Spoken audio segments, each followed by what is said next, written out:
Joining us now from Sydney is Russell Jones. Russell is Westpac's global head of fixed income strategy. Russell, I've got to ask you first of all, how does this actually play out for you? Well, I think it's a positive development if we actually see the construction, if you like, of a more technocratic government in Greece. I think that will be greeted with a degree of relief by the financial markets. We've sort of stepped back from the hand grenade, if you like, that Mr. Papandreou lobbed into the G20 last week.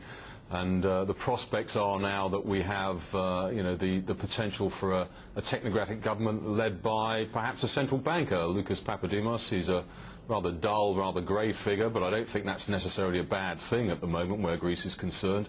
He had an excellent reputation at the ECB as Mr. Trichet's right-hand man, very well qualified in economic terms. Perhaps this is what Greece needs, at least to make sure that they get the next tranche of bailout money. Yeah, well, that's what they need. They need it, and they need it by, I think, early December, don't they, Russell? And if they don't get it, I mean, what happens then? We could see more rioting on the streets with pensions being unpaid, school teachers' salaries not being paid, etc. Oh, it would be absolutely catastrophic, quite frankly. I think that the Greek banking sector would collapse. The economy would see a dramatic upsurge in social and political unrest. And also I think you'd see a huge amount of contagion right across the Eurozone. It would be, well, the phrase I like to apply, something like a turkey shoot, as the markets went from one economy to the next, trying to work out which would be the next one to default, which would be the next one to exit the Eurozone. So really, I don't think we can allow that to happen, or everything must be applied to prevent that kind of thing happening.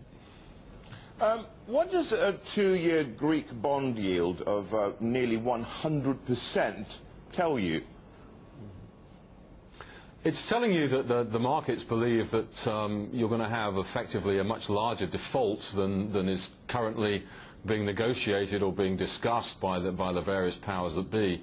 It's telling you really the markets have reached the conclusion that Greece and its debt will be effectively repudiated over the course of the next couple of years. Very little confidence that they can avoid this.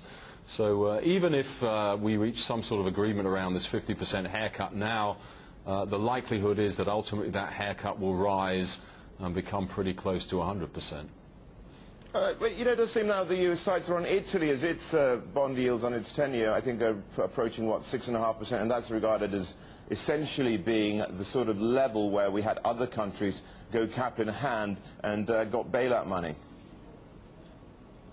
Yes, Italy's on the edge at the moment. I think another sharp movement upwards in that spread over the bond yield, the 10-year bond yield, would be a very dangerous, very worrying sign.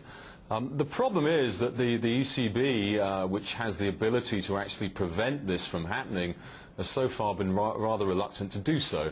For some time, I think most observers have taken the view that if the ECB was to embark on a policy of aggressive quantitative easing and seek to drive spreads back down towards more sustainable levels, it would be a very big step forward towards solving this problem. But there are enormous political obstacles to that kind of policy response from the ECB, not least the objections of the Bundesbank to that sort of unconventional policy initiative. Russell, in my view, I mean, I'm just looking at all this thing, and we've been covering it for the last 2 years. It seems like almost European political leaders are hostage to events, really. Well, they certainly they tend to run very fast in order to stand still. I think that's the lesson we learned from the last couple of years. I think that the decision-making process within the Eurozone remains, extraordinarily unwieldy. It's really not built to make these kind of decisions. I think, the bottom line is that this whole crisis has still got further to run. There'll be more ebbs and more flows. But bottom line is it's very difficult now, I think, to see quite how the euro stays together in its current form.